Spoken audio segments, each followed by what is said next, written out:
Assalamualaikum warahmatullahi wabarakatuh dan salam sejahtera. Apa khabar semua? Harap semuanya sihat. So hari ini jom belajar sains dengan tajuk 1.3 Pemadam Kebakaran.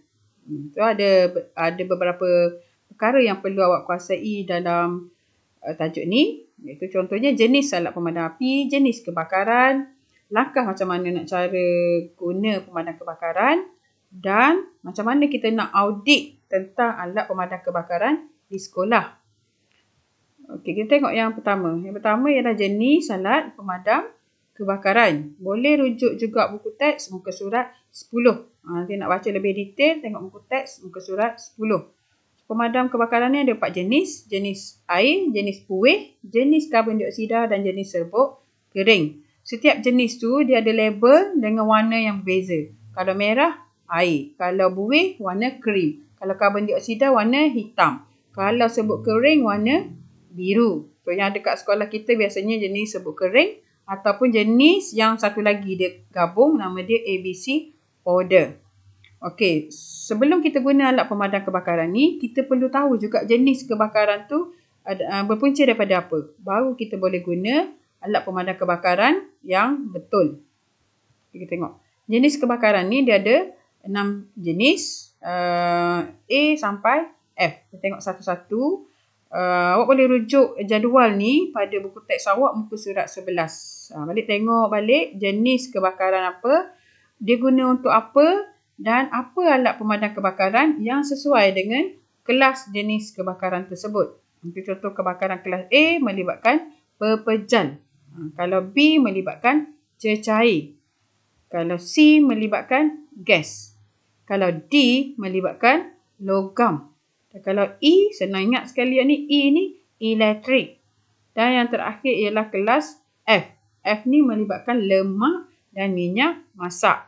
Yang F ni familiar dengan kita sebab kita setiap hari mesti menggoreng, mesti buat burger ke benda yang berlemak kan. So, senang terbakar. So, kita kena tahulah macam mana cara nak handle jika berlaku kebakaran di dapur.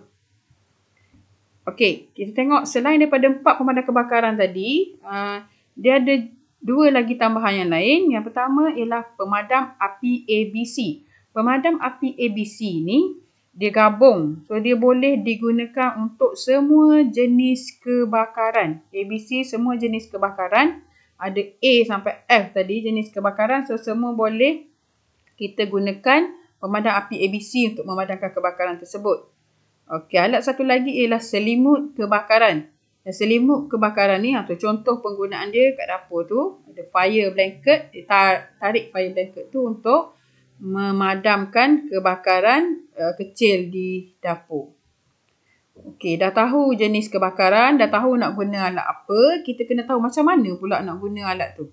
So, kaedah penggunaan alat pembakaran, alat pemadam kebakaran dia ada 4 step. Yang pertama, tong gas tu ada pin dekat atas pemicik dia tu ada pin, kena tanggalkan dulu pin tu. Okey, lepas tu yang kedua, dah tanggal pin, pegang muncung alat pemadam kebakaran, tengok jarak dia, kena jauh sikit, 2 hingga 2.5 meter. Lepas tu yang ketiga, tekan pemicik alat pemadam kebakaran. Yang keempat, dah tekan pemicik, dia keluar tu, masa sembur, ratakan semburan dari sisi ke sisi. Jangan tegak je, mesti sembur dari sisi ke sisi. Okey, seterusnya ada senarai semak ringkas panduan keselamatan kebakaran. Yang ni awak boleh baca sendiri tips-tips macam mana untuk mengelakkan kebakaran. Tengok pada muka surat 12. So, baca dekat muka surat 12 tu. Penting juga untuk kita mengelak kebakaran di rumah. Okey, perkara last sekali dalam tajuk ni ialah macam mana kita nak menjalankan audit, nak kira alat pemadam kebakaran di sekolah. Okey, audit ni biasanya dijalankan oleh Jabatan Bomba lah. Setahun sekali dia akan mari cek kita buat audit ke tak.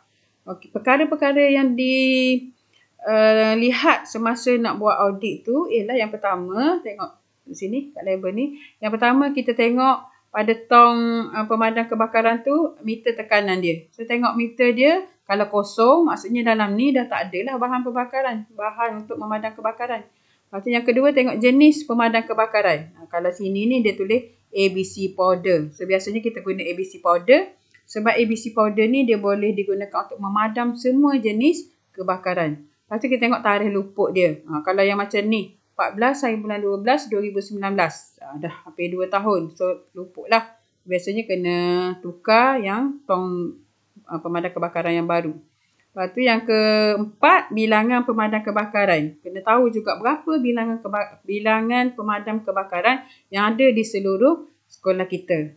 Dan yang terakhir sekali, kena tahu lokasi. Kat mana alat pemadam kebakaran dan pelan laluan kecemasan. Bila berlaku kebakaran, jalan mana yang patut kita lalui. Tengok jadi macam video ni. Alat pemadam kebakaran, dia tak tahu kat mana alat pemadam kebakaran. Dia rela pergi ambil air dalam tong, simbah pada benda yang terbakar tu. Membazir kan. So, rasanya itu saja untuk tajuk hari ini. Buat latihan yang saya sediakan dalam di bawah dalam bentuk Google Form. Kalau ada apa-apa yang hendak ditanya, boleh PM ataupun WhatsApp saya. So, itu saja untuk hari ini. Jumpa lagi untuk video seterusnya. Sekian, terima kasih.